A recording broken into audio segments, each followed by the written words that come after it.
Assalamualaikum warahmatullahi wabarakatuh.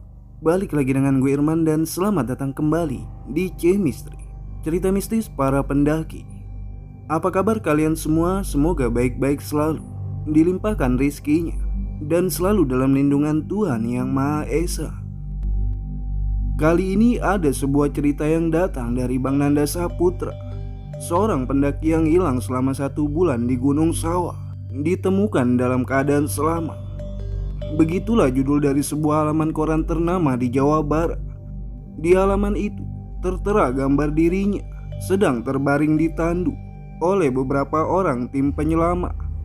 Foto di halaman koran itu diabadikannya beberapa tahun lalu.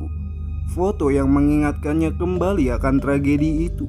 Tragedi yang takkan dilupakannya seumur hidup. Lantas bagaimanakah kisah selengkapnya?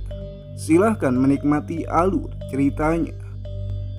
Tapi seperti biasa, sebelum kita masuk ke ceritanya, jangan lupa like, comment, and share video ini. Subrek, nyalain juga lonceng notifikasinya supaya kalian gak ketinggalan cerita-cerita selanjutnya.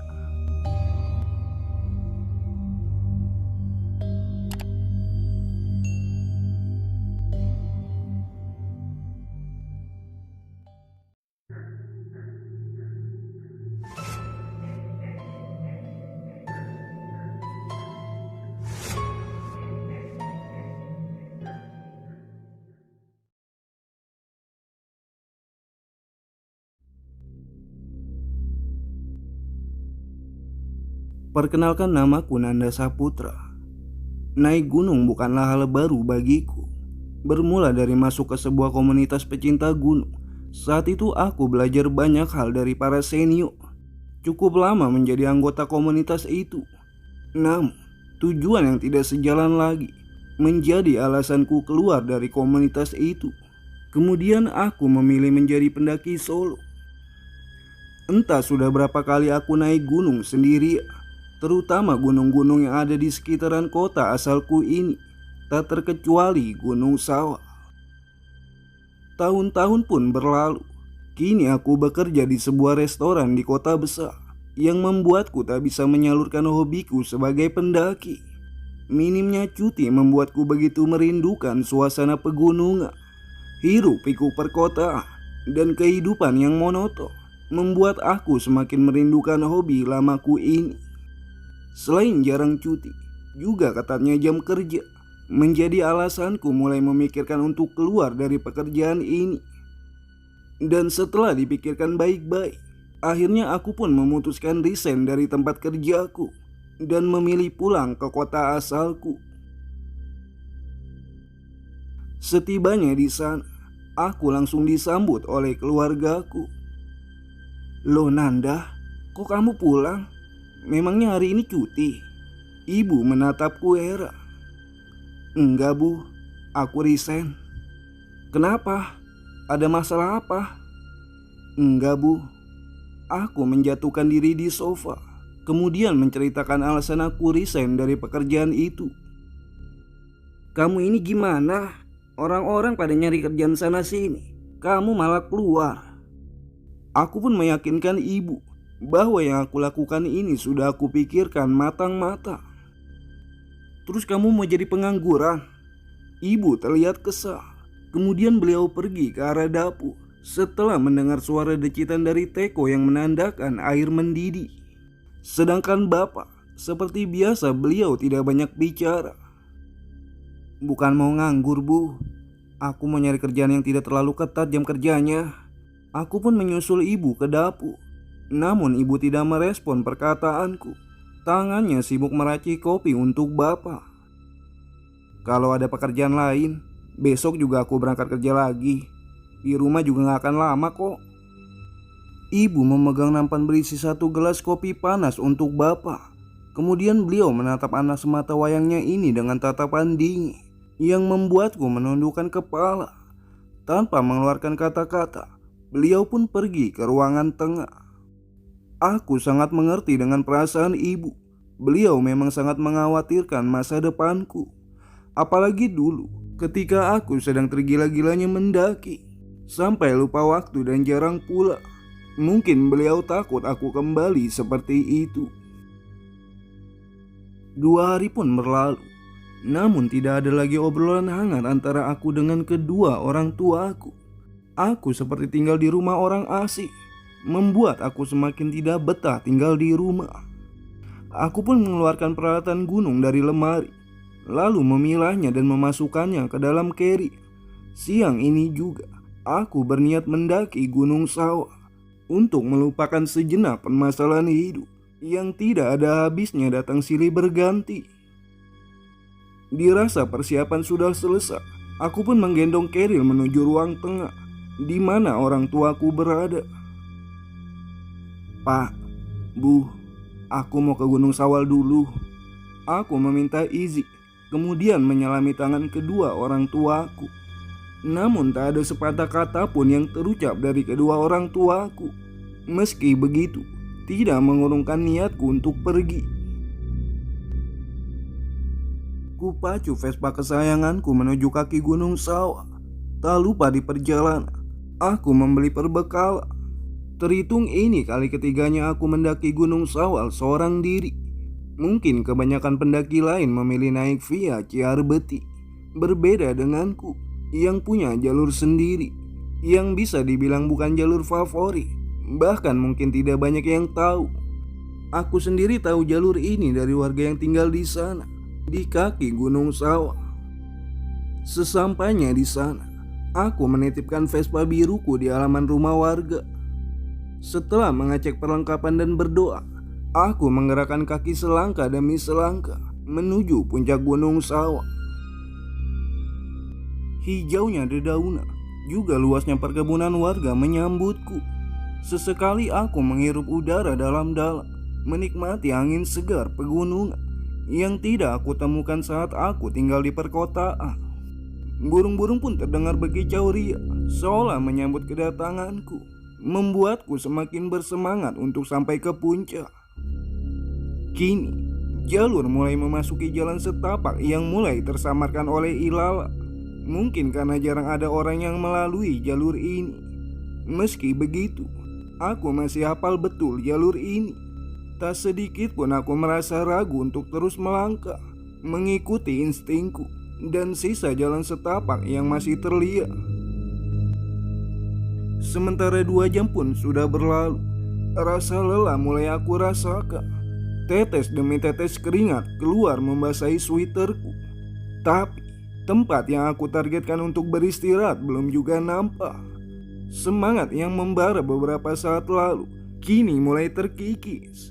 Kini timbul pertanyaan dalam benakku, apa ini jalur yang benar?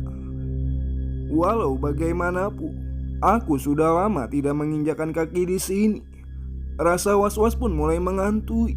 Meskipun sekuat hati aku mencoba meyakinkan diri untuk terus berjalan mengikuti jalur ini. Dan tidak berapa lama, tiba-tiba langit berubah mendung, seperti ingin melengkapi perasaanku yang kini mulai merasa resah dan khawatir akan jalur yang aku lalui ini. Ini benar-benar hal yang tidak aku duga, karena saat berangkat tadi, cuaca begitu cerah. Begitupun angin yang mulai tak bersahabat, hembusannya semakin kencang. Lalu bisa ditebak, beberapa detik kemudian hujan pun turun dengan derasnya. Aku pun segera melepas keril dari punggungku, kemudian mengambil jas hujan dan memakainya. Cukup berat memang berjalan di tengah-tengah derasnya air hujan yang turun. Namun tempat ini bukanlah tempat yang aman untuk mendirikan tenda atau beristirahat. Dan mau tidak mau, aku harus kembali berjalan dengan susah payah. Dan saat sedang berjibaku dengan jalan yang licin, aku mendengar suara gemuruh dari atas sana, disusul kerikil yang berjatuhan ke arahku. Longsor! Tanpa pikir panjang, aku pun berlari tanpa arah menghindari longsoran tanah dari atas itu. Namun naas, kakiku tersandung akar pohon. Tubuhku pun jatuh dan terguling beberapa kali. Kerilku juga terlepas. Dengan begitu kerasnya, tubuhku menghantam batang pohon. Kepalaku pun terasa sakit, disusul pandanganku yang mulai kabur dan berkunang-kunang. Dan saat itu, Yang terbayang olehku adalah sosok ibu. Mungkin yang terjadi padaku ini adalah balasan karena aku sudah mengecewakan ibu. Bahkan saat aku kesini pun tidak dengan restunya. "Maafkan Nanda, Bu," gumamku dengan bibir bergemetar. Dan tak lama kemudian pandanganku pun mulai gelap dan tidak ingat apa-apa lagi.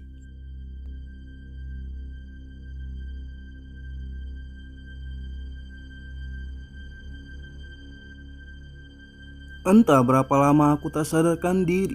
Namun saat membuka mata, hal pertama yang aku sadari adalah hari sudah gelap. Aku pun terbangun perlahan. Kusandarkan tubuh ini ke pepohonan sembari memegangi lengan kiri yang terasa perih. Sedangkan tangan kananku meraba-raba saku celanaku untuk mencari senter. Aku memeriksa lengan kiri dengan bantuan cahaya senter. Lengan kiriku sobek lumayan panjang. Darah segar pun membasahi sebagian lengan sweaterku. Aku mengambil pisau lipat di saku celana, kemudian menyobek sebagian baju untuk mengikat luka agar setidaknya menghentikan pendarahan. Meskipun siang tadi hujan, rembulan cukup terang bersinar malam ini. Terkadang awan hitam menutupi cahayanya. Lalu beberapa saat kemudian sang rembulan kembali muncul, seolah tersenyum padaku, atau mungkin menertawakanku. Entahlah, aku pun duduk merenung. Ada rasa sesal yang mengganjal dalam hati ini. Rasa sesal di mana aku lebih mementingkan ego dibanding orang tuaku. Andai aku tidak pergi, mungkin semua ini tidak akan terjadi. Sial. Kenapa jadi seperti ini? Tidak ada gunanya larut dalam penyesalan. Aku pun bangkit dari duduk, lalu menyorotkan senter ke berbagai arah untuk mencari kerilku. Kini, aku menyadari posisiku bukan lagi di jalur pendakian. Mungkin aku terguling cukup jauh, sehingga aku tak lagi mengenali tempat keberadaanku saat ini. Lama mencari, bukan keril yang kutemukan, tapi sesosok bayangan hitam yang berkelebat di balik pepohonan. Dalam keadaan seperti ini, aku sama sekali tidak peduli dengan makhluk halus, selama makhluk itu tidak memangsaku. Aku pun kembali mencari tanpa mempedulikan apapun di sekitarku. Dan usahaku tak sia-sia. Kutemukan kerilku tergeletak di semak-semak. Tak jauh dari sana, tersangkut jas hujan dengan keadaan sudah compang-camping. Ya, jas hujan itu kemungkinan sobek saat aku terguling. Dengan sangat hati-hati, karena tangan kiriku sakit, aku kembali menggendong Kerry. Tujuanku kali ini mencari tempat landai untuk mendirikan tenda, kemudian makan lalu beristirahat. Perlahan tapi pasti aku melangkah tanpa arah, hanya insting yang menjadi panduan. Cukup jauh aku melangkah, baru aku sadari sosok bayangan hitam itu mengikuti. Sosok itu berkelebat dari balik pohon satu ke pohon lainnya. Namun sekali lagi, aku tidak mempedulikannya. Rasa lapar dan lelah benar-benar sudah mengalahkan rasa takutku. 5 menit mungkin aku berjalan. Akhirnya aku menemukan tempat landai yang cocok untuk mendirikan tenda. Dan selama mendirikan tenda, sosok bayangan hitam itu mengitariku dari kejauhan. Hariku sudah sangat buruk. Bertemu dengan sosok sepertimu bukan yang terburuk, gumamku dalam hati. Kemudian aku masuk ke dalam tenda dan berganti pakaian. Sepotong demi sepotong roti gandum masuk ke dalam tenggorokanku. Ya, roti gandum menjadi pilihan, mengingat kondisi saat ini tidak memungkinkan untuk membuat makanan hangat. Namun sedang lap-lapnya makan, tiba-tiba ada yang melempari kerikil ke tendaku. Awalnya aku tak menghiraukan, namun tenda kembali bergetar karena dilempari. Aku pun membuka resleting tenda dan mengeluarkan sebagian tubuhku ini. "Apa kau ingin roti? Ambil ini." Aku melempar separuh roti yang kupegang, kemudian masuk kembali ke dalam tenda. Kini aku baringkan tubuhku di dalam tenda, di atas tanah yang aku sendiri tak tahu di mana. Mataku tak langsung terpejak. Pikiranku melayang memikirkan banyak hal. Apa aku akan mati di sini? Apa ibu tahu aku tersesat? Setetes air keluar dari ekor mataku, kemudian jatuh menyusuri pipi. Saat ini aku benar-benar merindukan suara ibu, atau bapak, atau siapapun yang aku kenal. Perasaan sedih pilu menghilang seiring mata ini terpejak, tertidur karena sudah terlalu lelah.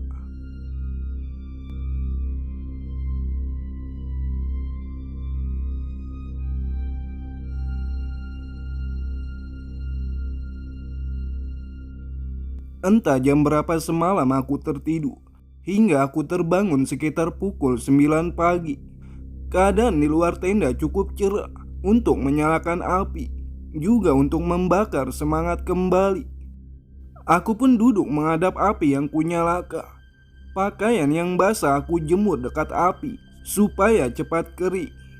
Semangkuk mie instan sudah tersaji dan aku langsung melahapnya tak tersisa.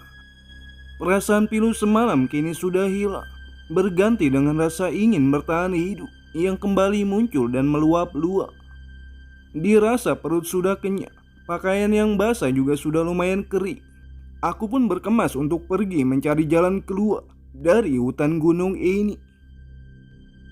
Seandainya aku mati di sini, aku tidak ingin mati sebagai pecundang, teriakku. Kemudian aku melangkah mengikuti naluri dan juga instingku. 2 jam lebih aku berjalan menyusuri hutan ini. Mungkin karena guncang, lengan kiriku kembali mengeluarkan darah. Aku pun memetik daun dari semak-semak, entah apa nama daunnya. Namun, aku tahu betul dari bentuknya kalau daun ini bisa mengobati luka, seperti yang diajarkan saat aku masih di komunitas. Daun itu kemudian aku caca dan diberi sedikit air. Gigiku gemelutuka menahan rasa perih saat cacahan daun itu aku balurkan pada luka di lengan kiriku ini.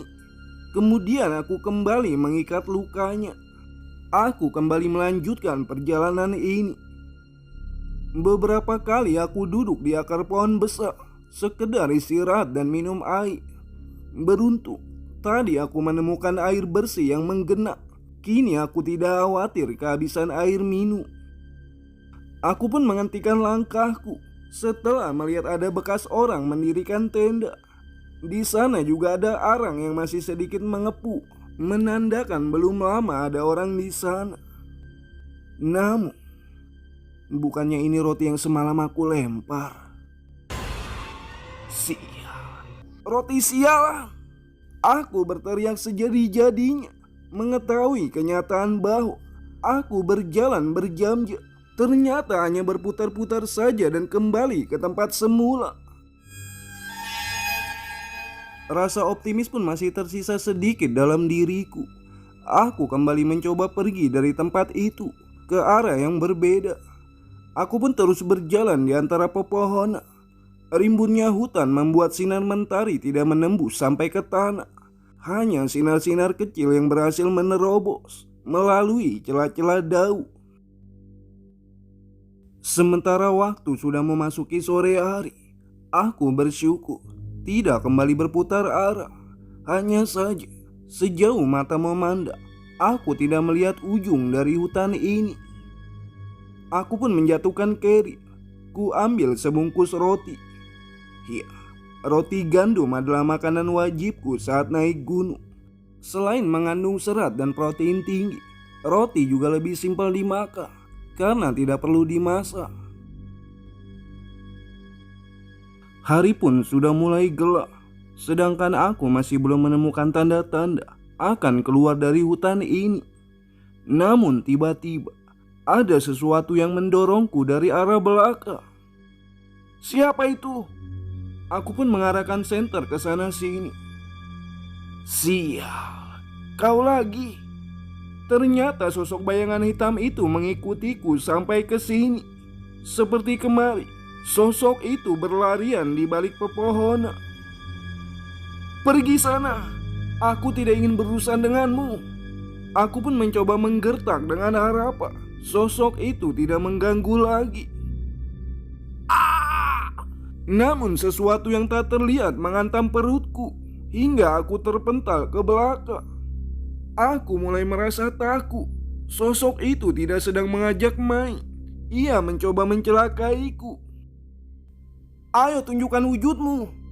Aku pun mengambil batang kayu, mencoba tidak menunjukkan rasa takutku. Namun lagi-lagi perutku seperti ditendang dengan keras. Darah segar pun menetes keluar dari hidungku. Kini aku benar-benar merasa takut dan putus asa.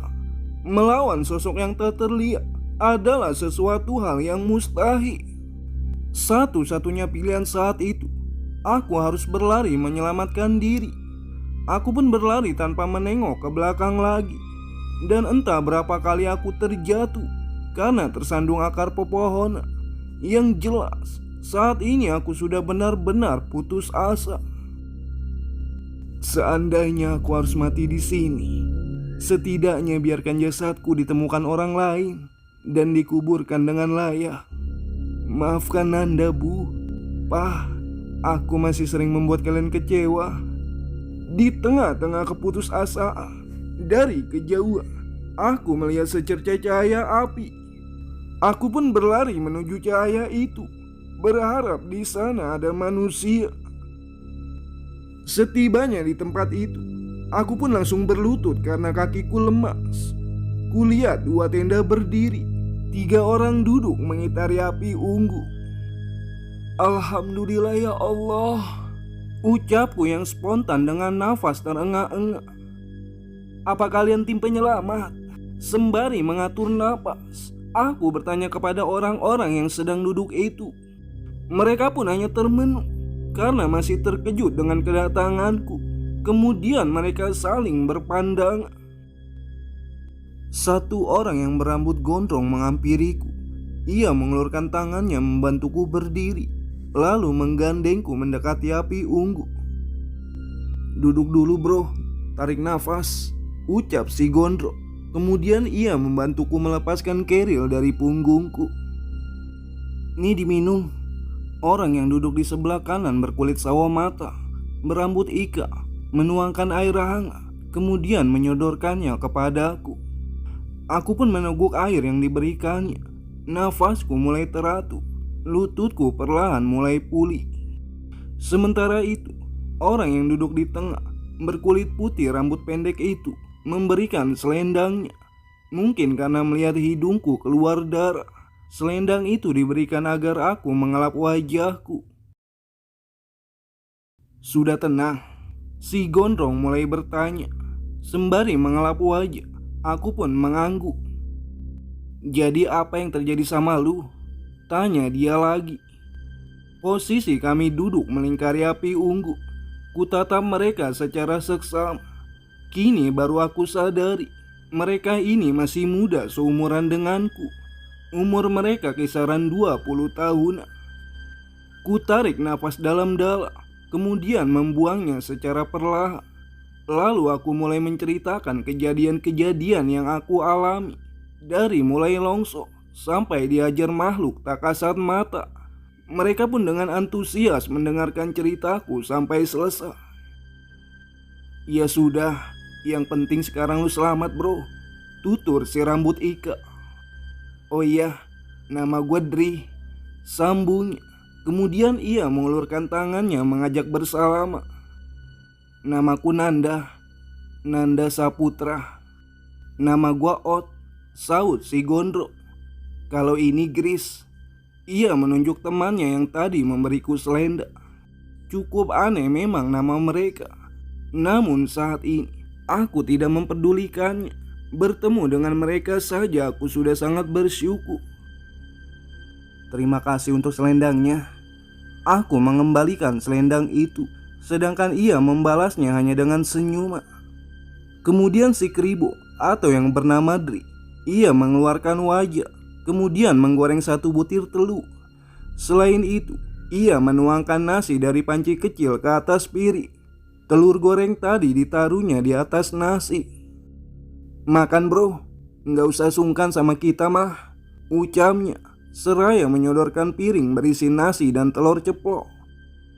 "Terima kasih banyak ya, dari kemarin memang belum kena nasi," ucapku yang lirik. "Santai aja, makan yang banyak biar tenaga lu pulih," sahut si O.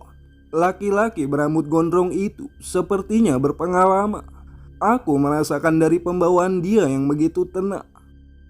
Rasa lapar memang tidak bisa dibohongi. Tanpa basa-basi, aku langsung menyantap nasi itu. Dan di sela-sela makan, aku pun bertanya kepada ketiga teman baruku ini. "Aku yakin kalian bukan tim penyelamat yang sedang mencariku kan? Kenapa kalian bisa sampai ke sini?" Mereka pun hanya terdiam dan saling pandang. Dan tak lama kemudian, Ot pun mulai bercerita. "Sebenarnya kami juga naik lewat jalur yang sama. Seperti di cerita lu. Jalur itu semakin kesana semakin hilang. Dan akhirnya berakhir di sini," pungkas laki-laki berperawakan jangkung itu. "Jadi kalian juga tersesat?" "Secara harfiah sih iya," Tim Paldri mengamini pertanyaanku. Sedangkan yang bernama Gris lebih banyak dia dan menyimak obrolan kami. Harapanku untuk keluar dari hutan ini kembali sirna. Mendengar cerita Ot yang mengatakan mereka pun sama-sama tersesat. Walau begitu, kini aku tak terlalu khawatir karena saat ini ada teman senasi. Sepiring nasi pun sudah berpindah ke dalam perutku. Kemudian aku meneguk air dalam botol yang diberikan Dri. Aku meneguk setengah dari air dalam botol tersebut. Dri pun memperhatikan tanganku yang diikat oleh sobekan baju. "Gue punya obat buat luka di tangan lu nih." Dia pun bangkit dari duduknya. Namun aku segera menahannya. "Nggak usah Dri, buat nanti aja. Tanganku sudah aku obati pakai dedaunan." "Wah, anak mapala ya? Atau anak pramuka?" "Bukan, itu tahu daun obat luka. Biasalah, dari pengalaman." "Wah, sudah sering muncak." "Ya lumayan lah. Cuma..." Perkataanku pun terpotong karena Ot menepuk bahuku. "Sepertinya dia ngikutin lu." Ot pun mengarahkan sinar senter ke semak di samping kami. Aku pun menengok ke arah semak itu. Dan di sana terlihat sosok hitam sedang bersembunyi. "Tenang aja dah. Selama gue di sini, makhluk itu gak bakalan berani ngedekatin kita," ujar O, membuatku merasa lega. Sementara hari sudah semakin malam, Ot dengan Dri memasangkan tenda untukku. Sementara Gris sudah duluan masuk ke dalam tendanya. "Mending lu cepat istirahat aja dah. Tendanya sudah beres." "Terima kasih banyak ya. Aku malah ngerepotin." "Lu gak usah sungkan sama kita mah. Udah lu istirahat aja," perintah O. Dia pun membantuku berjalan masuk ke dalam tenda. Aku merasa sangat beruntung bertemu mereka. Selain karena mereka baik menolongku, sepertinya orang yang bernama Ot itu bukanlah orang yang amatir. Itu membuatku merasa tenang dan kembali optimis untuk keluar dari hutan ini. Kubaringkan tubuh ini. Keril kujadikan bantalan untuk kepalaku. Efek hantaman keras di perutku kini mulai kurasakan. Hampir seluruh badanku terasa linu. Semua itu pun hilang sejenak seiring aku terlelap ke alam mimpi.